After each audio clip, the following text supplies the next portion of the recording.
এ কেমন সন্তান রে ভাই!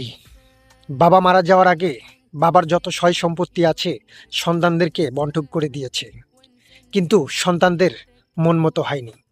আজকে যখন বাবা মারা গিয়েছে, তাকে কবর দেওয়ার জন্য তার পারিবারিক কবরস্থানে অনেক কয়বার বাধা সৃষ্টি করেছে, কিন্তু কবর দিতে দিচ্ছে না সন্তানরা।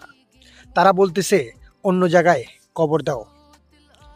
এ কেমন সন্তান বলেন আপনারা? এ কেমন সন্তান যে বাবা লালন পালন করে বড় করেছে, তার যত সয় সম্পত্তি সব দিয়ে গেল তাদেরকেও, কিন্তু মরার পরে সে কি প্রতিদান পেল? জন অনেক বাধার পরেই তার পারিবারিক কবরস্থানেই তাকে দাপন কাপন সারে। যে বাবা ছোট থেকে বড় করলো, তাদের জন্য উপার্জন করলো, তাদের জন্য জায়গা জমি করলো, কিন্তু শেষ সময় সে বাবা অপবাদ নিয়ে কবরে যেতে হলো। সি সি সি সি, এই আমাদের বাংলাদেশ।